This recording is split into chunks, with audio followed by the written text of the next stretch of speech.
Bienvenue sur My Marketing Podcast, votre double dose d'inspiration business. C'est Laurie et Sandy Jacobi. On est entrepreneurs et spécialistes en marketing chez My Marketing Experience depuis plus de 10 ans. Ici, vous trouverez les méthodes, les outils et les meilleures pratiques marketing pour prendre les bonnes décisions pour votre entreprise, augmenter vos performances et votre niveau de kiff. Alors profitez-en et bonne écoute.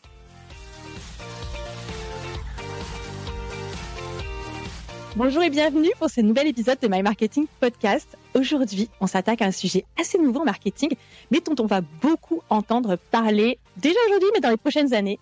C'est l'utilisation des communautés pour soutenir la croissance de l'entreprise.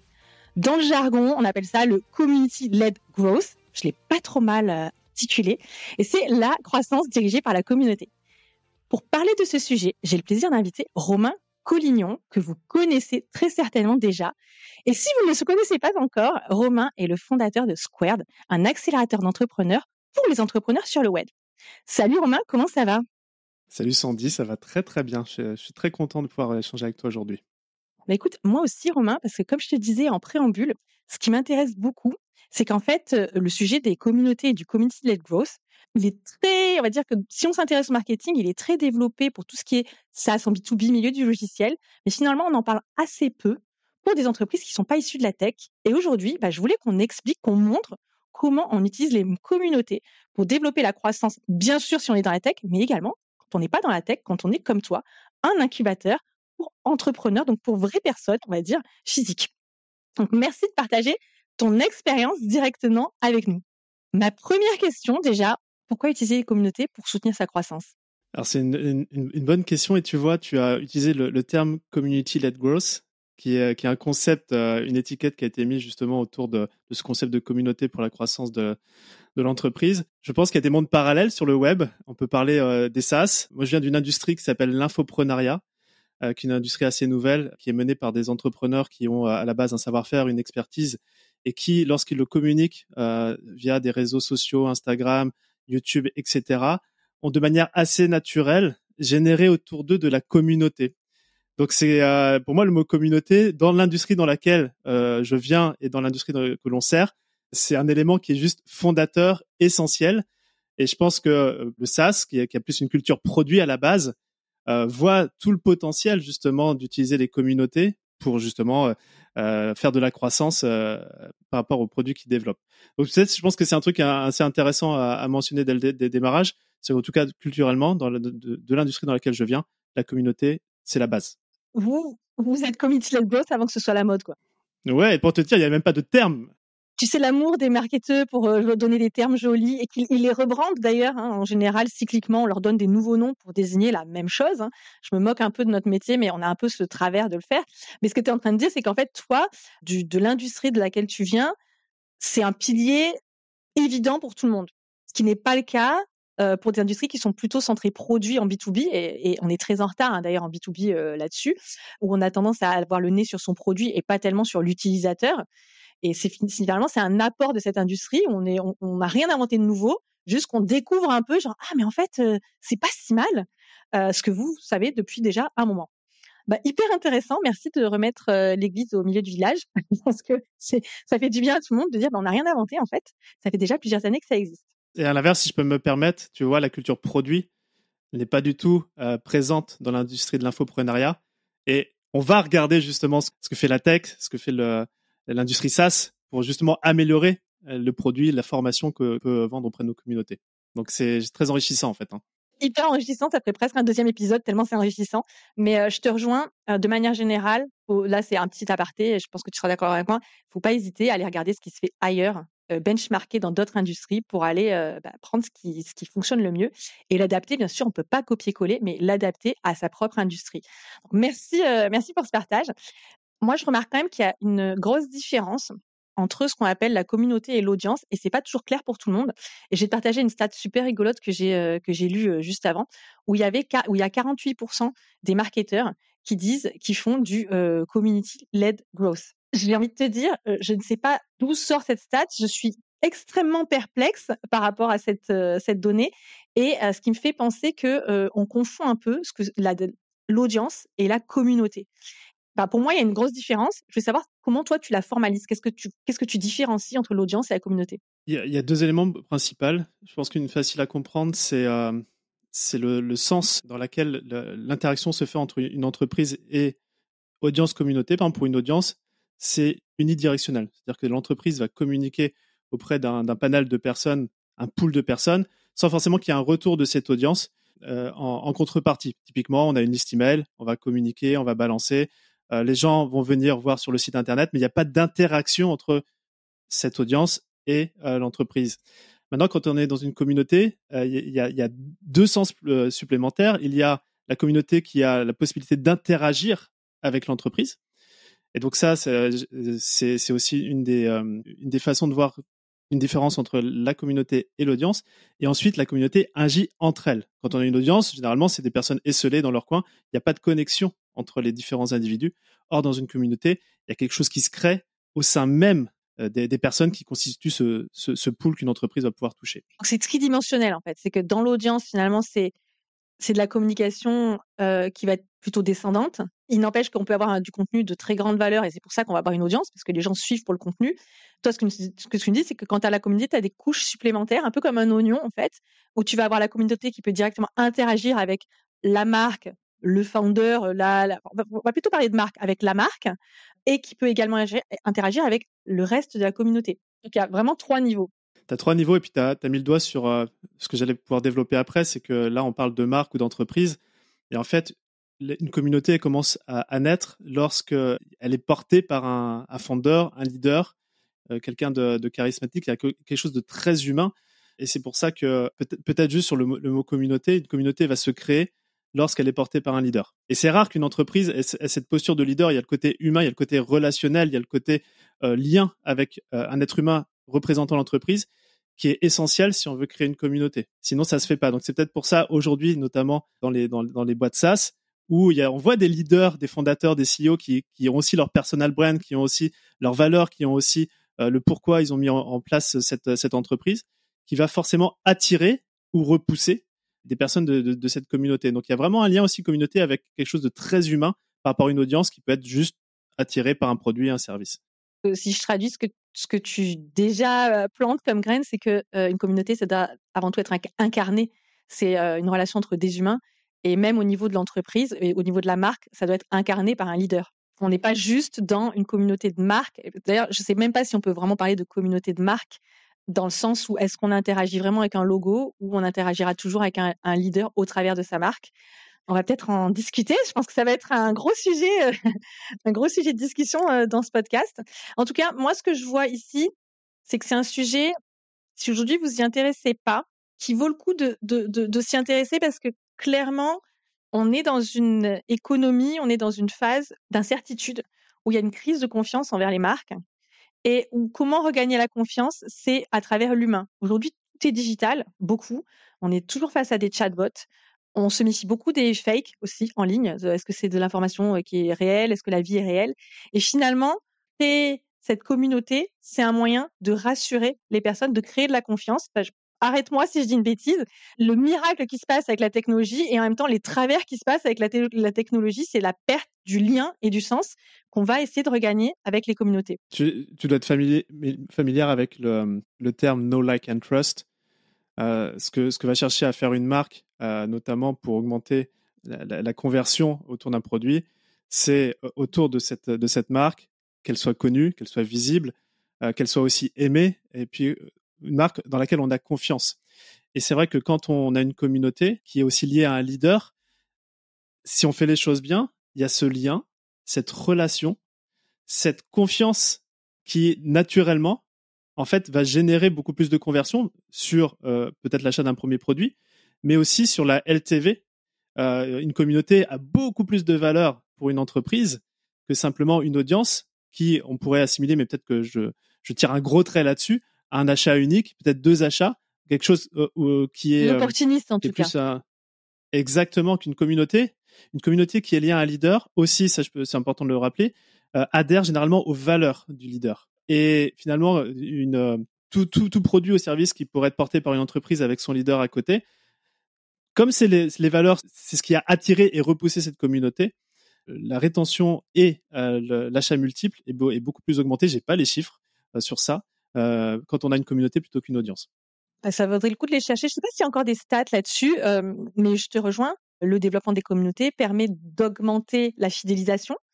Alors sur du SaaS, on va parler de fidélisation pour que les personnes continuent de s'abonner. Mais si on n'est pas dans le SaaS et qu'on n'a pas forcément un modèle de revenu récurrent, ce que j'encourage quand même à mettre en place, hein, nous on est très pour le revenu récurrent, ça va permettre la rétention et d'augmenter la valeur. Alors en français c'est moche, c'est la valeur vie du client, mais c'est combien ce client va dépenser chez nous sur la durée de son cycle de vie. Et clairement, moi, je serais hyper curieuse d'avoir les stats. On va les demander, on va faire une enquête. J'irai chercher sur Internet si je les trouve.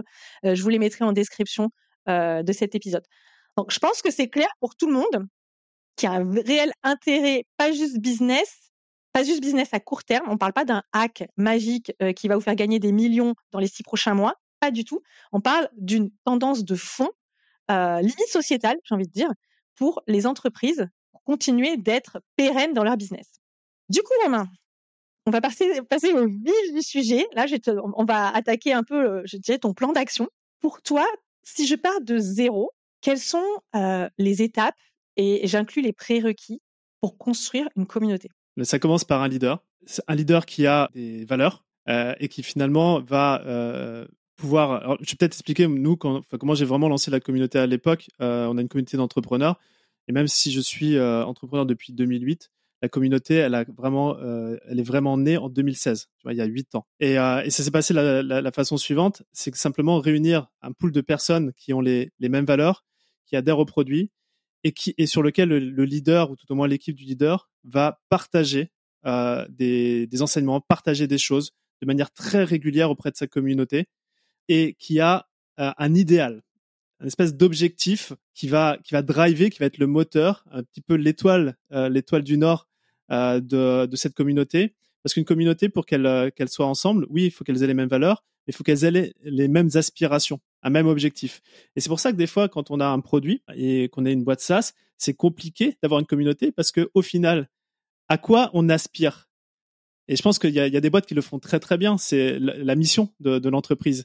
Qu'est-ce qu'on veut changer, pourquoi on se lève chaque matin? S'il n'y a pas ce point d'ancrage d'un futur meilleur pour une communauté, c'est compliqué même de la faire naître, parce que sinon ça reste plat. Il y a des gens qui vont se réunir ensemble, mais après, au bout d'un moment, on se lasse. Et pourquoi on est dans cette communauté, on ne sait pas trop. Ce qui veut dire que tu es obligé d'avoir fait ce travail. Il faut avoir fait ce travail de quelle est notre vision, quelles sont nos valeurs, qui on veut avoir dans la communauté. Et je pense que c'est un peu ça qui fait que ça plante chez certains, c'est qu'en fait, ils ont tellement peur d'exclure, de se dire « Ah, mais si on fait ça, du coup, il y en a qui viendront pas. » Ben ouais, mais en même temps, j'ai envie de dire, vous, quand vous faites partie d'une communauté, vous avez envie d'être avec des gens avec qui vous partagez des choses, pas juste des lambda, quoi, ou votre voisin que vous n'avez pas choisi dans votre immeuble. C'est pas celui que vous invitez au jour de l'an non plus. Enfin, ça peut, mais c'est plutôt occasionnel, c'est plutôt une surprise que de fait. Donc, c'est se poser ces questions. Et moi, je remarque quand même que le premier frein, c'est « Ah, mais si je fais ça, je vais exclure des gens. » Est-ce que c'est grave? Est-ce que finalement, le secret de la communauté, c'est pas de se dire « Oui, il y en a qui vont s'auto-éliminer et tant mieux. » Parce que ce qu'on veut, c'est des gens qui ont des choses à se dire et à partager. Je suis 200% d'accord avec toi. Et même au-delà de se dire, on risque d'exclure des gens. Souvent, certaines personnes, on va dire leaders d'une communauté, n'assument pas complètement qui ils sont ou leur mission, etc. Par peur aussi du regard des autres, ou de se dire, en fait, je vais pas plaire à tout le monde, etc. Et c'est important d'assumer, quand on est leader de communauté, le fait qu'on va pas plaire à tout le monde. Tu vois, ça, c'est la base. Au-delà même de se dire, on va pas pouvoir inclure tout le monde. Mais c'est ce qui va rendre d'autant plus la communauté hyper soudée. Et c'est des trucs qu'on voit pas, mais aussi le bouche à oreille dans la communauté. C'est-à-dire que quand il y a quelqu'un qui se sent bien, il y a forcément des amis, de la famille, des proches qui partagent les mêmes valeurs, qui partagent les mêmes ambitions. Et quand on sait qu'on est dans un endroit qui est vraiment notre, comment dire, là on parle de communauté, on pourrait même dire famille. Tu vois, nous, on est vraiment dans un truc familial dans ce qu'on fait chez Squared. Forcément, tu ramènes des gens dans cette communauté qui ont les mêmes aspirations et les mêmes valeurs. Il y en a pas mal qui parlent de famille. Si je fais référence à pour moi, dans le milieu du SaaS, c'est Lemlist qui a réussi assez tôt ce pari des communautés, mais il parle de la Lemlist Family. Hein. C'est un mot utilisé. Donc, faites ce travail. Si on parle de leader, il faut accepter d'avoir travaillé son personal branding, mais également les marques de son entreprise et de sa marque, on va dire, corporate, et de définir arrête-moi Romain, mais ça m'intéresserait quand même de savoir si vous l'avez fait. Est-ce que vous avez défini votre persona, c'est-à-dire ce que vous voulez voir dans la communauté? Ah oui, bien sûr, ouais. Ouais, on a fait le travail. Alors, question subsidiaire, est-ce que c'est le même que ton profil client? On est d'accord que le profil de ton persona pour ta communauté, c'est le même que ton profil client? C'est le profil client et encore bien, enfin, une chance ou pas une chance, mais nos clients, c'était moi qui j'étais il y a quelques années. Donc, c'est assez intéressant. Mais effectivement, dans la communauté, elle est basée sur ce qu'on souhaite in fine aussi de cette communauté, c'est de pouvoir les avoir en tant que clients derrière. Donc, ça servirait à rien d'avoir un autre profil de communauté qui derrière n'aboutissent pas sur du business derrière. Je peux arrondir l'angle là-dessus, c'est que si vous avez des prescripteurs qui sont très forts dans votre industrie, ça peut valoir le coup que ces prescripteurs fassent partie de la communauté. Ils sont des gens, enfin, des personnes qui sont susceptibles de vous recommander ou d'apporter du business. Ok, donc ça c'est le premier prérequis d'avoir fait ce travail, c'est déjà pas gagné pour beaucoup de gens. Donc... Mais sans ça, vous pouvez pas passer à l'étape 2. Donc Romain, une fois que j'ai ça, une fois que j'ai fait ce travail qui n'est jamais fini, d'une certaine manière, hein, on le fait évoluer parce que le marché évolue. Qu'est-ce que tu recommandes? Quelle est la prochaine étape pour construire une communauté solide, engagée et qui fonctionne pour sa croissance? La première chose, c'est de définir le lieu où vont avoir les échanges dans la communauté. Et quand je dis le lieu, c'est pas forcément un lieu physique, même si on va en reparler. Les événements physiques, c'est clé pour les communautés. Mais ça peut être un lieu en ligne qui diffère finalement des canaux de communication, que ce soit email, Instagram, réseaux sociaux, et sur lequel en fait la communauté puisse se retrouver. Nous, en tout cas, chez nos membres, tous nos membres et nos clients ont des communautés. Ça va être si j'ai un gros canal Instagram, bah, c'est de se dire je vais avoir un canal Telegram juste pour la communauté. Ou à l'époque, moi c'est comme ça que j'ai démarré, c'est les groupes Facebook. C'est moins l'aspect communautaire. Avant, il y avait les forums quand c'était l'époque du blogging. Et en fait, l'outil, l'endroit, c'est important de définir mon personnage, justement. Quel est l'outil, ça peut être WhatsApp aussi, qui l'utilise le plus et sur lequel on va pouvoir maximiser les échanges, maximiser l'apport de valeur aussi en tant que leader de communauté, partager. Et donc, c'est pour ça que nous, on voit des communautés qui sont sur Telegram, on voit des communautés qui sont aussi sur des forums. Il y a aussi des plateformes dédiées à la gestion de communautés. Nous, on a Slack, tu vois. Ouais, t'as Discord aussi qui est pas mal utilisé. Discord, mais ça dépend vraiment, tu vois, du persona. Et puis, ça dépend aussi nous, on a des communautés d'entrepreneurs. Slack, c'est très bien. Bah, c'est-à-dire que si tu utilises l'outil qu'ils utilisent déjà, tu as plus de chances qu'ils adoptent. Si tu leur demandes d'adopter encore un outil, c'est relou, quoi. C'est pas top. Ok, donc en fait, ce que j'entends, c'est définir un lieu de communication qui est donc qui va s'apparenter à un canal. Ça peut être digital, on va en parler. C'est également physique. Tu as parlé de canal Telegram.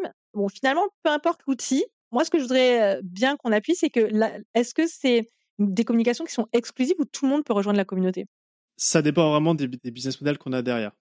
Parce que moi, je vois les deux cas. C'est-à-dire que la communauté peut être complètement ouverte. En l'occurrence, si on est en B2C, qu'on a un mass market, c'est vraiment la meilleure stratégie parce que il y aura aucune raison de limiter. Il y a d'autres communautés où notre persona est tellement typique que si on fait rentrer tout le monde, en fait, il y a des chances que la communauté ne prenne pas parce que les gens n'ont pas, par exemple, les mêmes niveaux de degré de maturité. Tu as une communauté experte, je sais pas, sur le tricot. Elle n'a pas envie d'avoir des débutants qui veulent commencer à utiliser les aiguilles. Donc, en fait, ça dépend aussi du niveau de maturité dans une communauté. Donc, ça aussi, c'est des questions à se poser pour savoir qui on laisse rentrer. Et après, il y a la question au niveau de l'outil, c'est est-ce qu'on souhaite que, par exemple, un canal Telegram, moi, je n'utilise pas le Telegram, on a des clients qui l'utilisent, ça reste relativement descendant, mais il y a un sentiment d'exclusivité. Et donc, la communauté, c'est ça aussi. C'est de se dire, ok, je suis dans un endroit où il y a juste de l'info pour moi. Et il y a d'autres communautés où la communauté, elle est hyper active, c'est-à-dire qu'elle va poster, elle va proposer, elle va commenter. Et donc, il y a aussi ça, c'est ce genre de choses à définir en amont de qu'est-ce qu'on souhaite avoir. J'aime bien le côté exclusif de certaines communautés. Alors, moi, je suis de l'univers B2B. Chez My Marketing Experience, on est spécialisé en marketing B2B. Et je trouve que les communautés, c'est un moyen c'est horrible ce que je vais dire comme mot, de premiumiser certaines offres, c'est-à-dire d'apporter une valeur perçue supplémentaire et un peu exclusive pour certains clients. Ce qui est parfois, c'est difficile de se différencier hein, dans les marchés de services qui peuvent être un peu beaucoup même concurrentiels et saturés, et d'apporter ça avec ce côté exclusif. Ça veut dire aussi du contenu exclusif. ça permet de se différencier plutôt que de le rendre ouvert à tous. Mais comme tu l'as dit, ça va dépendre chacun de son marché, de ses objectifs. Sur du B2C, ce que je maîtrise moins, ça peut avoir beaucoup de sens de le rendre ouvert à tous parce qu'on a besoin d'avoir beaucoup plus de volume pour faire des ventes. Alors qu'en B2B, on a besoin de moins de volume. Pour la plupart, on a besoin de moins de volume pour faire des ventes. Donc ça, peut-être qu'on peut restreindre l'accès. Moi, j'avais une question, du coup, sur le type d'interaction, de contenu et de ce dont tu parles. C'est-à-dire que là, tu nous as dit, on choisit le lieu où on se parle, où on se retrouve, virtuel ou réel. Mais du coup, à quoi ils ont accès? Est-ce que dans l'étape 3, c'est de définir à quoi ils ont accès ou on n'est pas encore là? C'est dans tous les cas, c'est important de définir comment cette communauté va être animée. Parce qu'il y a bien quelque chose que j'ai appris pour avoir animé une communauté, arrêter d'animer et du coup me dire oh là, faut que je reprenne, enfin que je reprenne ou Squared reprenne l'animation de communauté. C'est que une communauté va rester engagée tant qu'il y a des choses qui se passent. On a tous, toi et moi, et tous ceux qui nous écoutent, fait partie de communauté dans laquelle on était. Puis après, hop, on en est sorti. Il n'y a plus d'intérêt à y rester, etc. Et la première chose à faire, c'est de se dire effectivement comment on l'anime. Ça peut être en partageant du contenu exclusif, ce qui contribue justement au côté exclusif de la communauté. Ça peut être en donnant l'opportunité aux gens de la communauté de partager des choses. Ça peut être en organisant des rendez-vous spéciaux. Mais l'idée derrière tout ça, c'est de vraiment toujours créer du lien. C'est ce que je disais au démarrage d'épisode. No like and trust, du lien. Et aussi, et ce qui est intéressant dans une communauté, nous on aime bien faire ça, c'est de tester les nouvelles offres. Il y a des gens qui nous adorent, qui adorent la marque, etc. Ils ont cette exclusivité, mais ils se sentent aussi privilégiés. Donc, il faut vraiment voir cette communauté comme un bac à sable de gens qui vont potentiellement être bienveillants, à qui on va pouvoir se dire, voilà, on a cette idée de produit qui arrive, qu'est-ce que vous en pensez? D'avoir le feedback, plutôt que de le faire sur l'audience, où à l'audience, on présente une offre qui est déjà bien mature, qui a déjà été réfléchie, et si elle a été réfléchie justement avec la communauté, il y a quelque chose de co-construction qui est magique avec une communauté. C'est que d'une part, ils s'en emparent, donc ça va être les premiers clients ambassadeurs du produit, les early adopters. Et en même temps, on va avoir un feedback sur le produit qui va permettre, lorsqu'on va le partager à toute l'audience, d'avoir un produit, un service, une offre qui soit juste aux petits oignons. Et ça a aussi un avantage. Il y a le côté exclusif de voir le behind the scene d'une entreprise. Et donc, c'est du marketing, mais du marketing vraiment ciblé avec des gens qui sont le meilleur persona. C'est ça que je trouve hyper intéressant, c'est que là, tu nous as parlé des early. Alors, les early, ce dont tu parles dans ta communauté, c'est finalement ceux qui sont tes hyper fans de ta marque, hyper fans de tes produits, qui les connaissent en plus, donc ils savent en parler et qui vont être capables de donner de manière très honnête du feedback sur est-ce que cette offre leur plaît ou pas, comment ils la verraient mieux. Évidemment, c'est les premiers qui pourront l'acheter. Alors, peut-être pas 100%, mais il y en a quand même un paquet qui pourront l'acheter. Moi, ce que je trouve aussi intéressant, c'est d'utiliser du coup les communautés. Si tu as un travail de positionnement à faire ou de repositionnement, c'est parce que c'est eux qui te connaissent le mieux et c'est eux que tu pourras aller le plus questionner sur OK, en quoi on est différent, en quoi on est meilleur. Parce qu'on l'a dit tout à l'heure, le positionnement, c'est pas quelque chose qui est figé dans le temps. Tu as besoin de le faire évoluer par rapport à ton marché, tes concurrents aussi qui peuvent débarquer. Finalement, c'est comme un laboratoire pour ta marque. Donc, il y a plein d'avantages très égoïstes, mais c'est pas grave. Hein. C'est pas que c'est des bénéfices mutuels. Hein, pour la communauté, il y a des bénéfices. Évidemment qu'il y a des bénéfices pour la marque parce que sinon, c'est un peu plus ça fonctionnerait moins. Donc, ce que tu disais juste avant, c'est comment on va l'animer. Donc là, tu nous as parlé, ça peut être utile pour créer des offres. On peut pas le faire tous les 4 matins. S'ils sentent que c'est des rats de laboratoire, ils vont pas trop apprécier.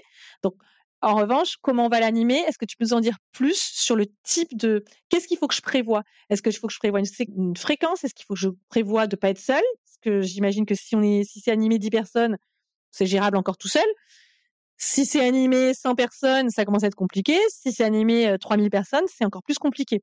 Enfin, j'ai même pas de notion sur les chiffres d'ailleurs. Et quand tu parlais tout à l'heure de contenu exclusif, est-ce que tu peux nous dire quel type de contenu est intéressant pour la communauté pour l'animer? Ah, tu vois, par exemple, une marque, un contenu exclusif, c'est justement de les intégrer dans la création d'une nouvelle offre. Ça, c'est le genre de truc exclusif qu'on peut avoir. C'est du behind the scene, tu vois, des choses qui se passent pour en connaître un peu plus sur la marque. Il y a ce genre de choses.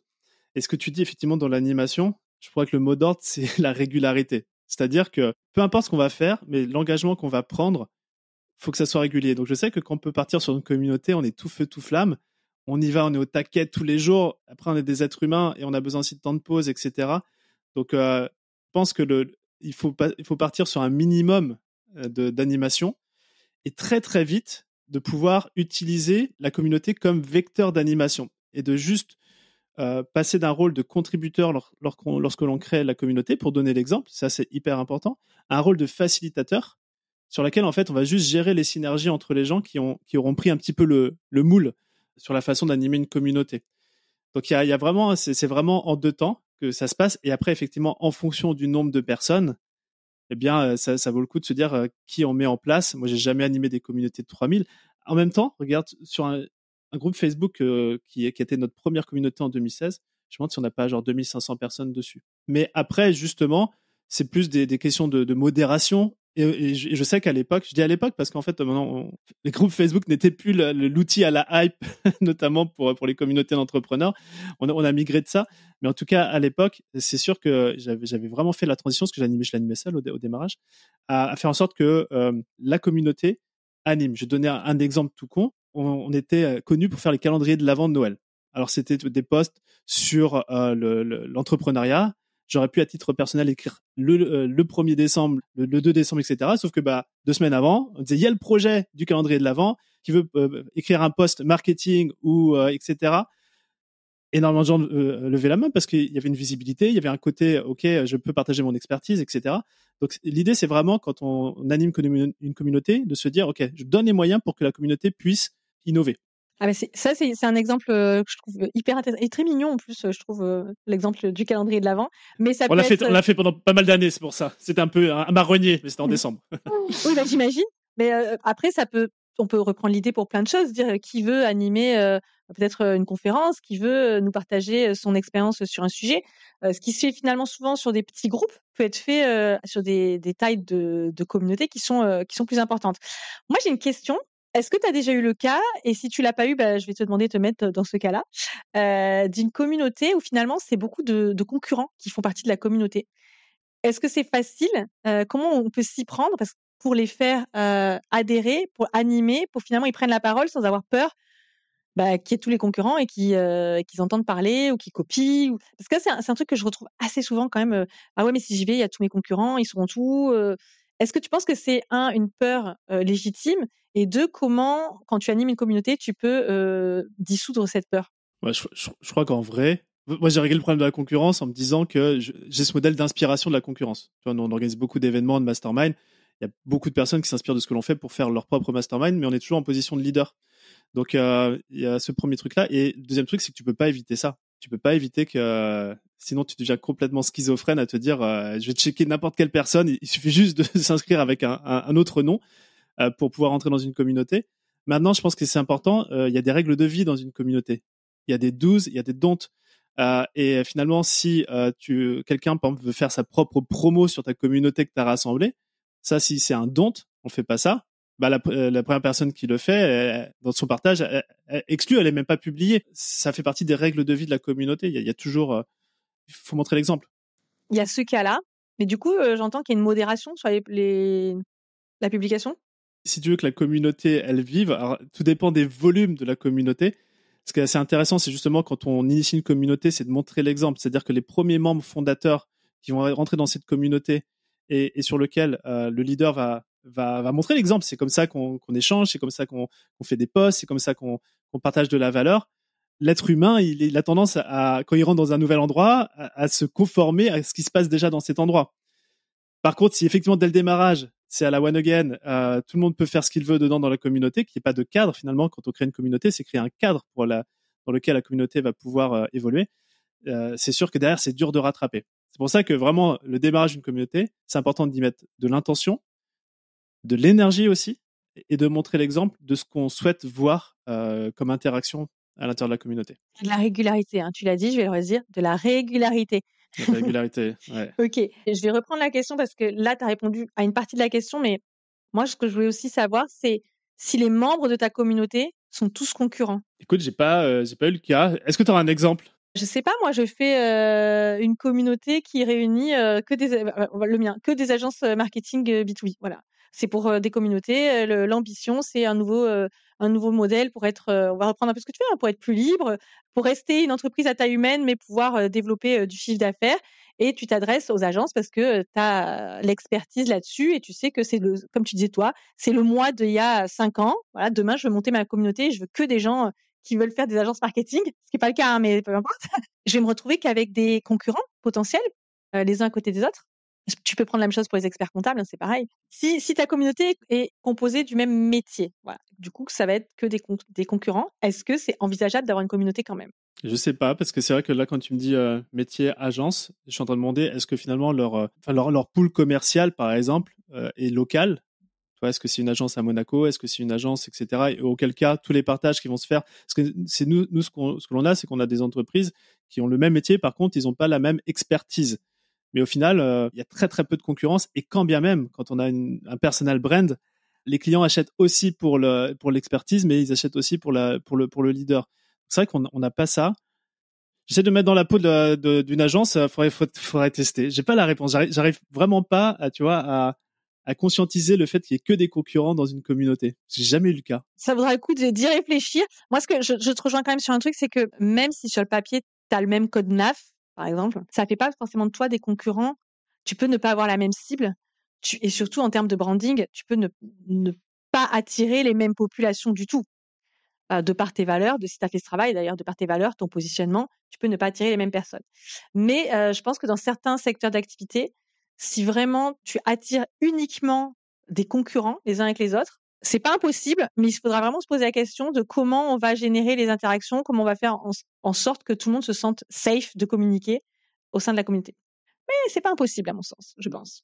Non, c'est pas impossible. Et tu vois, quand tu partages ça, je pense que c'est aussi la couleur de la communauté qu'on souhaite attirer. C'est-à-dire que même si tu prends toutes les agences, tu as des gens qui vont pas être dans ces notions de manque. Ils vont se dire, OK, j'ai l'opportunité d'échanger avec un confrère avec qui on va co-construire ensemble, on va évoluer ensemble. Donc, c'est plus être dans un sentiment d'abondance, un sentiment de partage. Comme tu le soulignes, nous, dans nos communautés, en tout cas de clients, la bienveillance, la confidentialité, c'est de prime abord. Nous, on souhaite surtout que les échanges qui soient dans notre communauté ne sortent pas de la communauté, pour que chacun puisse vraiment partager aussi bien ses victoires que ses challenges. Et ouais, effectivement, c'est plus, je pense, le positionnement de la communauté qui va permettre, dans le cas de ton exemple des agences, d'attirer les bonnes personnes dedans. Tu nous as parlé d'avoir un lieu physique, alors d'avoir un lieu qui est ou virtuel ou physique pour échanger. Là, on a parlé beaucoup de canaux de communication virtuels, mais tu as quand même dit tout à l'heure, les événements physiques, c'est hyper important. Est-ce que tu peux, on va dire, spécifier un peu, nous dire pourquoi c'est important et de quelle manière ça se matérialise? Est-ce qu'il faut des gros événements? Est-ce qu'il faut que ça dure une semaine? À quelle fréquence il faut se voir? Effectivement, là, on est parti directement sur des communautés en ligne qui présentent pas mal d'avantages parce que ça peut réunir des gens un peu partout dans le monde. Maintenant, il y a une des armes secrètes, notamment du renforcement du lien de la communauté et surtout de la résilience de cette communauté dans le temps, c'est de créer des événements présentiels. Et les événements présentiels, nous, c'est notre marque de fabrique chez Squared. On fait ça à travers les masterminds, mais on en organise un paquet qui peuvent être aussi gros en termes d'événements où c'est 5 jours, on est tous ensemble, à simplement un dîner. Rien que le fait de se rencontrer entre êtres humains fait que la communauté, elle grandit. Donc les événements, beaucoup d'avantages, surtout quand on en est une en ligne, c'est de se voir en vrai. Il y a quelque chose d'assez magique quand on rencontre des fois un pseudonyme sur une communauté. Ça crée des amitiés. Les amitiés, elles naissent ici. Ça crée l'envie de se revoir, donc forcément, ça crée une communauté qui dure dans le temps. Et je sais que on peut, en l'occurrence, moi, la communauté, elle a d'abord commencé en présentiel sur Paris. La communauté, notamment aujourd'hui, qui est devenue Squared, c'était les potes entrepreneurs. On va se faire un déj. Ok, on est 4. Puis en fait, un mois plus tard, on est 10. Et puis on finit 3 mois plus tard, on est 40 parce qu'il y a le bouche à oreille qui arrive et on finit sur des karaokés. Et en fait, c'était juste de créer du lien de base, sans organisation particulière. Et puis au final, on s'est rendu compte que c'était hyper important, notamment pour les entrepreneurs, mais en fait pour n'importe quelle communauté, de pouvoir se retrouver entre pairs, en vrai. Ouais. Je le ressens beaucoup. Alors nous, je dirais pas qu'on a vraiment développé une communauté à l'échelle, mais physiquement, les rares fois où on réunit des clients au bureau, d'ailleurs on le fait au bureau, nous, ils sont super contents de venir au bureau. Pour ceux qui sont assez proches pour le faire, parce qu'il y en a beaucoup qui sont beaucoup trop loin pour venir, mais ils sont hyper contents. Ils sont hyper contents de nous voir dans notre habitat naturel. Mais ils sont hyper contents d'échanger, de voir avec qui on travaille, de discuter. Certains font du business ensemble d'ailleurs après, hein. C'est assez incroyable et finalement, c'est pas aussi compliqué. Alors nous, c'est très simple ce qu'on fait, mais ce que je veux dire, c'est que ça peut être très simple. On n'a pas besoin de faire. Là, tu as parlé d'un truc de 5 jours, mais on peut commencer par quelque chose de beaucoup plus simple. Tu as aussi parlé d'aller juste dîner ensemble. C'est pas quelque chose qui est hors norme. Par contre, pendant ces moments dédiés, moi, ce que je vais te demander, ces moments dédiés en physique, est-ce que c'est des moments de pure création de liens, création de valeur et collaboration, ou c'est des moments pour faire de la vente? Tout dépend de l'intention qu'on y met. C'est-à-dire que si tu as une communauté, par exemple, de clients, bah, c'est surtout pour faire créer du lien, créer des relations, du réseau, derrière un intérêt business parce que les gens ont envie de continuer ce réseau-là. On est sur de la fidélisation, du coup. Ouais, fidélisation. Après, si c'est un événement prospect, bah là, ça peut être très intéressant d'avoir un pitch de vente aussi sur cette communauté-là. Donc, de base, quand on crée un événement, c'est marrant parce que j'en discutais avec un de nos membres là, il y a à peine 2 heures qui est en train de faire ça là, il l'organise dans 3 semaines. C'est vraiment de clarifier l'intention de son événement. Et à partir de là, déjà pour qui? Est-ce que c'est un événement de communauté prospect? Parce qu'on a aussi nos clients avec qui on peut avoir une autre communauté. Est-ce que c'est pour les clients? Est-ce que c'est quel format on veut faire? Est-ce que c'est au plus simple possible? Et ça peut être juste, on se fait un déjeuner, on se fait un dîner, et voilà. Ce qui est assez magique, c'est peu importe l'événement, la valeur, en fait, elle est perçue et réelle, elle est incroyable. Surtout quand on adhère à quelque chose qu'on a vu en ligne. Juste, effectivement, par exemple, le fait de mettre la main sur l'épaule de Sandy ou de venir dans les bureaux, les coulisses, c'est incroyable. Alors, chez nous, t'as Sandy qui te fait ton café, quoi. Allez, Non, je veux dire, le must. le must. T'as Sandy qui fait du café qui est pas mauvais en plus. Non, mais on peut s'améliorer là-dessus, mais c'est juste pour expliquer qu'il n'y a pas besoin de faire des choses hors normes, en fait, surtout si on démarre. Au contraire, parce que c'est un peu la croyance limitante de se dire, il faut que ça soit, nous, quand je te dis 5 jours, on a fait même des événements à plus de 200 personnes, c'est parce que c'est notre cœur de métier. Voilà, on est limite une boîte événementielle. Donc, quand juste réunir, on loue un resto, où on dit, voilà, je vais te ramener une communauté de 50, 100 personnes. Le resto te fait ça gratos, tout le monde paye ses consos. Voilà, ça peut être très, très simple. Moi, ce que je voulais aussi, je pensais ajouter pour dédramatiser un peu la chose, c'est que sur les premiers événements physiques avec votre communauté, si vous avez peu de monde, c'est pas grave. Écoutez ce qu'il a dit Romain. Au début, ils étaient 3-4 à aller déjeuner ensemble. Ils étaient pas 300 personnes, hein. Donc, c'est aussi comme ça qu'on démarre, c'est petit. Et si demain on vous annonce que vous devez organiser un événement qui a 300 personnes, ça risque d'être un peu panique à bord. Donc, il vaut mieux commencer par des événements petits où il y a pas beaucoup de monde, et puis après, on les fait grossir, on change de format, on va aller un peu plus loin. Mais c'est pas un événement raté parce qu'il y a pas beaucoup de monde. Il faut enlever la pression du nombre. Il vaut mieux la qualité des personnes. En revanche, ça, moi, je pense qu'il vaut mieux cibler de la qualité des personnes qui sont réellement pas là pour manger à l'œil ou pour se dire ça va me faire une sortie, mais parce qu'ils sont engagés, qu'ils ont les bonnes valeurs et que soit ils sont déjà clients, soit hypothétiquement ils pourraient le devenir, et c'est la bonne cible. Ça, c'est le bon indicateur de réussite de l'événement. Est-ce que tu confirmes? J'ai pas dit de bêtises. Non, j'acquiesce. J'acquiesce, mais on n'entend pas à l'audio qu'on acquiesce. Un grand merci, Romain, et à tout le monde. Je vous dis à très bientôt. Salut Sandy. Cet épisode est maintenant terminé. S'il vous a plu, pensez à le partager sur vos réseaux sociaux en nous taguant. Si vous avez déjà laissé un avis 5 étoiles sur Apple Podcast, vous avez toute notre gratitude. Et si ce n'est pas encore le cas, j'espère que cet épisode vous a donné envie de le faire. À très bientôt.